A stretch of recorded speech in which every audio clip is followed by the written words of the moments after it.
L'étude d'aujourd'hui a pour titre « Le sanctuaire et son rituel, première partie ». Nous habitons tous quelque part, soit dans un duplex, un triplex, un quadruplex, un appartement, un condo ou une maison. Nous sommes créés à l'image de Dieu. Dieu a aussi un endroit où il habite. Exode chapitre 25, le verset 8. « Ils me feront un sanctuaire, et j'habiterai au milieu d'eux. » Dieu habite dans le sanctuaire. Il y a des pièces dans la maison de Dieu. Il y a des meubles dans la maison de Dieu. Il y a des activités qui se déroulent dans la maison de Dieu. Nous allons voir ensemble tout cela. Hébreux chapitre 8, le verset 5. Lesquels célèbrent un culte, image et ombre des choses célestes, selon que Moïse en fut divinement averti lorsqu'il allait construire le tabernacle. Aie soin, lui fut-il dit, de faire tout d'après le modèle qui t'a été montré sur la montagne. Le sanctuaire terrestre est un reflet du sanctuaire céleste. Les éléments contenus dans le sanctuaire terrestre sont également dans le sanctuaire céleste. Le sanctuaire terrestre a été conçu par Dieu afin de montrer aux êtres humains la totalité du plan de la rédemption. C'est dans le sanctuaire céleste que Jésus s'est dirigé après sa résurrection et son ascension. Il est présentement à l'intérieur du sanctuaire céleste en train d'intercéder pour nous. Tous les instruments retrouvés dans le sanctuaire ont une signification profonde liée au plan de la rédemption. Le sanctuaire contient 3 pièces: le parvis, le lieu saint et le lieu très saint, aussi appelé le Saint des Saints. Regardons chacune de ces pièces en détail. On commence par le parvis.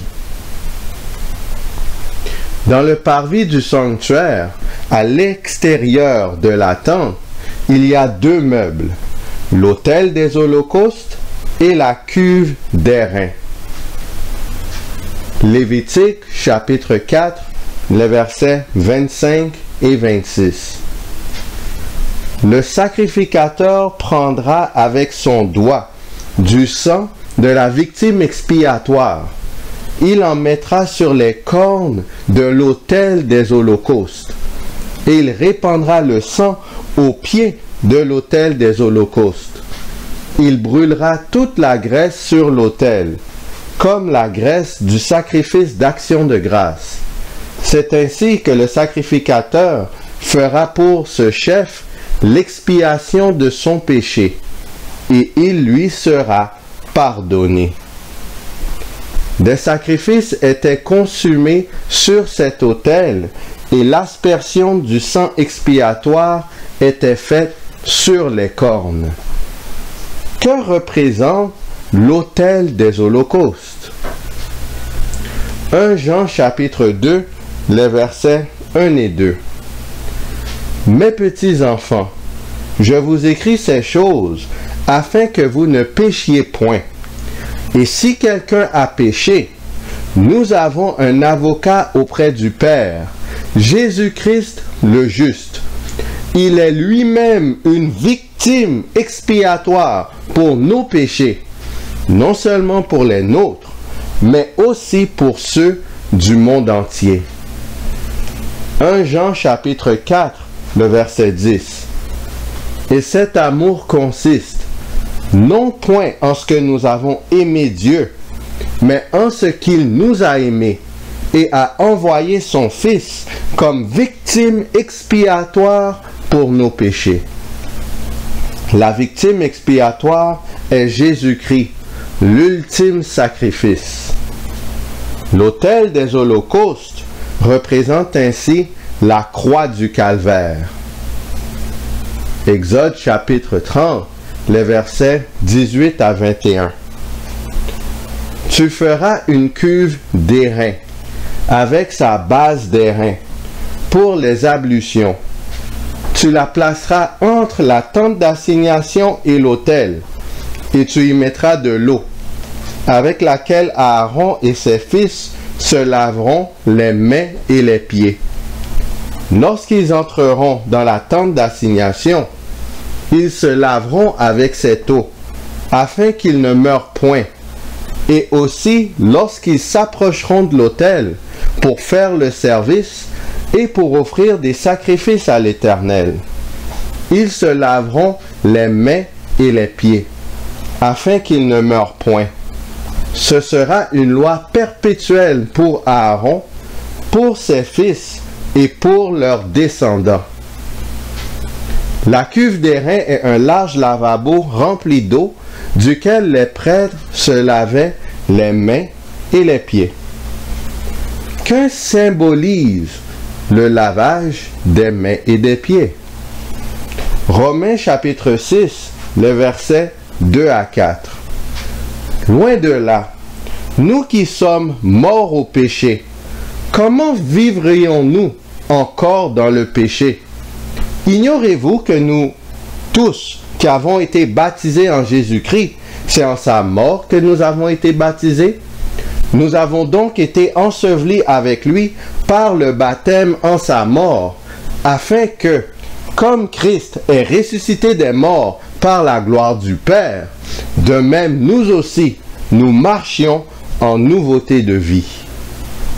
Le lavage des mains et des pieds représente le baptême. À son tour, le baptême symbolise la mort au péché et la résurrection du croyant qui vit désormais en Jésus-Christ. Maintenant, nous sommes rendus au lieu saint du sanctuaire.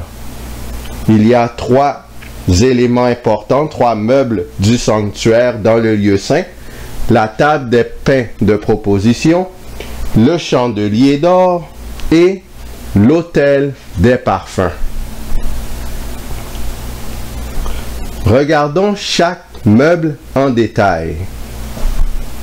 Exode chapitre 25, le verset 23.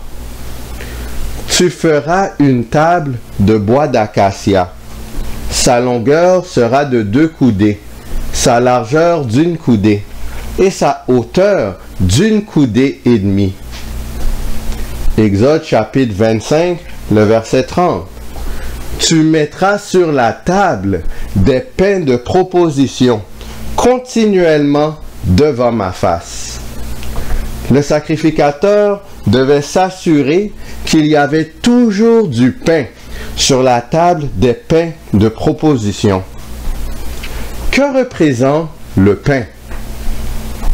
Jean chapitre 6, les versets 43 à 48. Jésus leur répondit: Ne murmurez pas entre vous. Nul ne peut venir à moi si le Père qui m'a envoyé ne l'attire, et je le ressusciterai au dernier jour. Il est écrit dans les prophètes: ils seront tous enseignés de Dieu. Ainsi, quiconque a entendu le Père et a reçu son enseignement vient à moi. C'est que nul n'a vu le Père, sinon celui qui vient de Dieu. Celui-là a vu le Père. En vérité, je vous le dis, celui qui croit en moi a la vie éternelle. Je suis le pain de vie. Le pain représente Jésus-Christ. De même que l'humain a besoin de se nourrir pour vivre, il a besoin de Jésus-Christ sur une base continuelle. Exode chapitre 25, le verset 31. Tu feras un chandelier d'or pur. Ce chandelier sera fait d'or battu. Son pied, sa tige, ses calices, ses pommes et ses fleurs seront d'une même pièce. Exode chapitre 25, le verset 36 et 37. Les pommes et les branches du chandelier seront d'une même pièce. Il sera tout entier d'or battu, d'or pur. Tu feras ces 7 lampes qui seront placées dessus, de manière à éclairer en face. Exode chapitre 27, le verset 20. Tu ordonneras aux enfants d'Israël de t'apporter pour le chandelier de l'huile pure d'olive concassée, afin d'entretenir les lampes continuellement. Le chandelier contenant 7 lampes devait constamment rester allumé.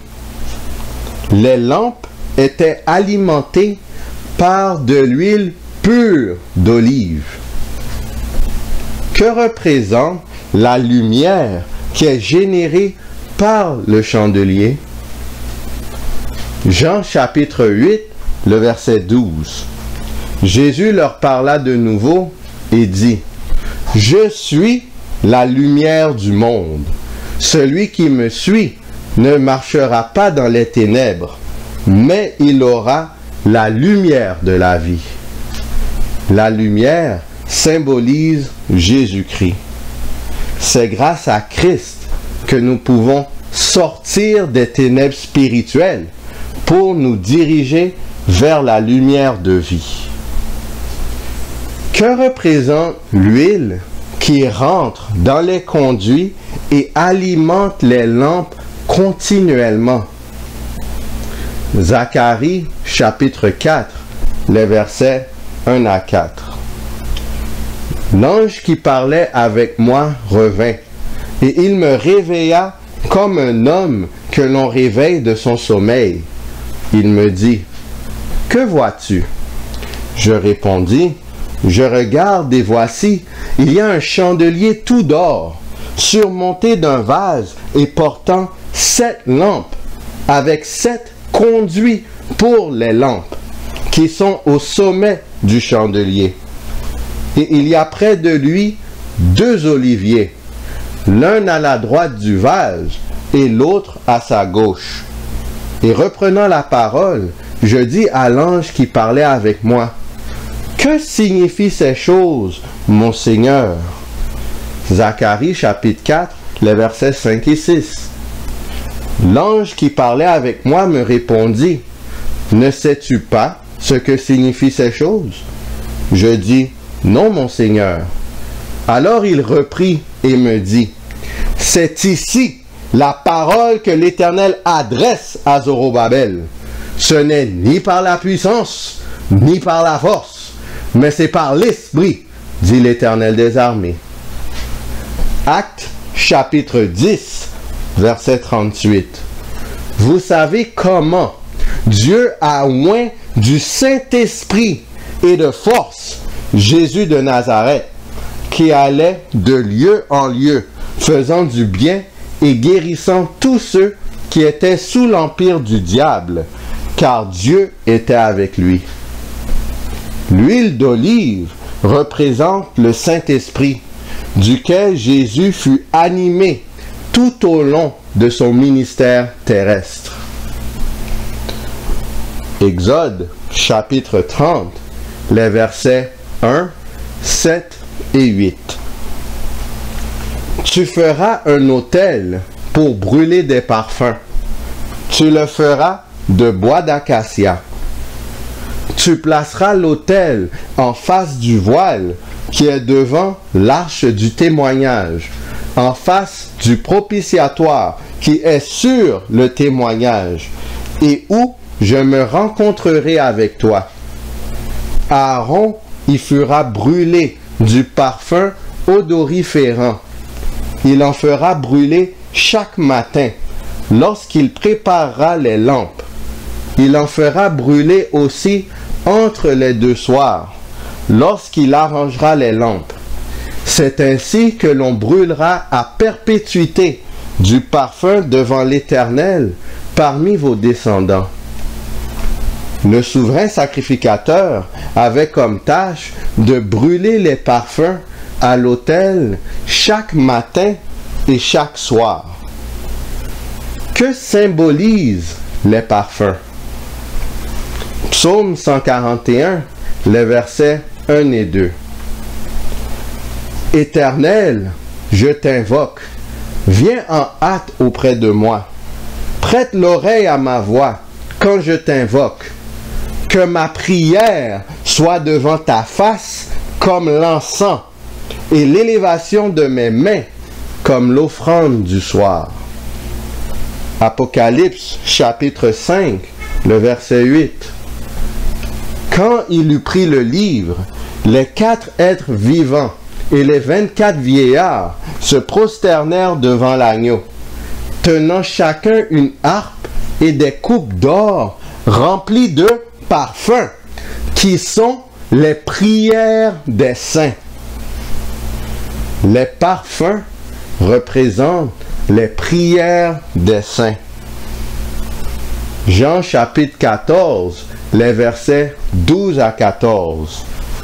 En vérité, je vous le dis, celui qui croit en moi fera aussi les œuvres que je fais, et il en fera de plus grandes, parce que je m'en vais au Père, et tout ce que vous demanderez en mon nom, je le ferai, afin que le Père soit glorifié dans le Fils.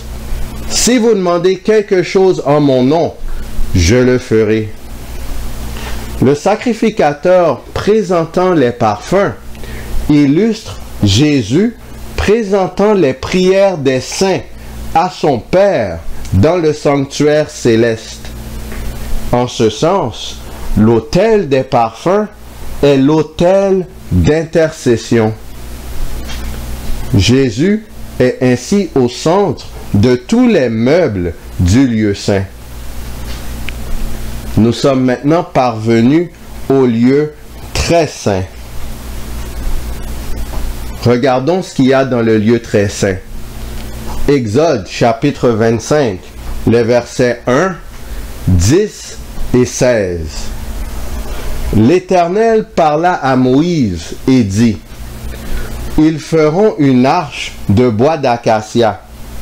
Sa longueur sera de 2 coudées et demie, sa largeur d'1 coudée et demie, et sa hauteur d'1 coudée et demie.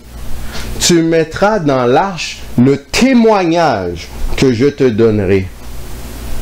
Où était l'arche qui contenait les 10 commandements, le témoignage? Exode chapitre 25, les versets 21 et 22. Tu mettras le propitiatoire sur l'arche, et tu mettras dans l'arche le témoignage que je te donnerai. C'est là que je me rencontrerai avec toi, du haut du propitiatoire, entre les 2 chérubins placés sur l'arche du témoignage. Je te donnerai tous mes ordres pour les enfants d'Israël. L'arche était en dessous du propitiatoire, d'où Dieu donnait ses ordres pour le peuple d'Israël. Que représente le propitiatoire? 1 Samuel chapitre 4, le verset 4. Le peuple envoya à Silo, d'où l'on apporta l'arche de l'alliance de l'Éternel des armées qui siège entre les chérubins. Les 2 fils d'Élie, Ophni et Phiné, étaient là avec l'arche de l'alliance de Dieu. Psaume 47, le verset 9. Dieu règne sur les nations. Dieu a pour siège son saint trône. Le propitiatoire représente le trône de Dieu. Il est aussi appelé siège de la miséricorde. Exode chapitre 25, les versets 18 à 20. Tu feras 2 chérubins d'or, tu les feras d'or battu, aux deux extrémités du propitiatoire. Fais un chérubin à l'une des extrémités et un chérubin à l'autre extrémité. Vous ferez les chérubins sortant du propitiatoire à ces deux extrémités. Les chérubins étendront les ailes par-dessus, couvrant de leurs ailes le propitiatoire, et se faisant face l'un à l'autre. Les chérubins auront la face tournée vers le propitiatoire. Sur chaque extrémité du propitiatoire, les chérubins faisaient monter vers le ciel l'une de leurs ailes, tandis qu'ils repliaient l'autre sur leur corps, en signe de vénération et d'humilité. Leurs visages tournés l'un vers l'autre et leurs yeux abaissés pieusement sur l'arche figuraient le respect de l'armée céleste pour la loi de Dieu et l'intérêt qu'elle porte au plan du salut. Lucifer, l'ancien chérubin protecteur, portait son attention sur la loi de Dieu. C'est pour cela qu'il était intègre dans ses voies au début de sa vie. Malheureusement, il commença à se regarder lui-même et se corrompit au point de commettre le péché. Nous avons vu tous les meubles contenus dans le sanctuaire. Prochainement, nous regarderons les activités qui s'y déroulaient ainsi que leur signification. D'ici là, qui allons-nous choisir? Choisissons-nous l'agneau de Dieu, la victime expiatoire? Sommes-nous prêts à passer par la conversion, la confession et la repentance complète? Ou est-ce que on choisit le serpent et à ce moment-là, on demeure dans nos péchés et l'œuvre du sanctuaire n'a aucune valeur pour nous? Choisissons Jésus-Christ, l'agneau de Dieu, qui ôte le péché du monde. Il s'est offert une seule fois en sacrifice et il reviendra une seconde fois pour notre salut. Que le Seigneur nous garde.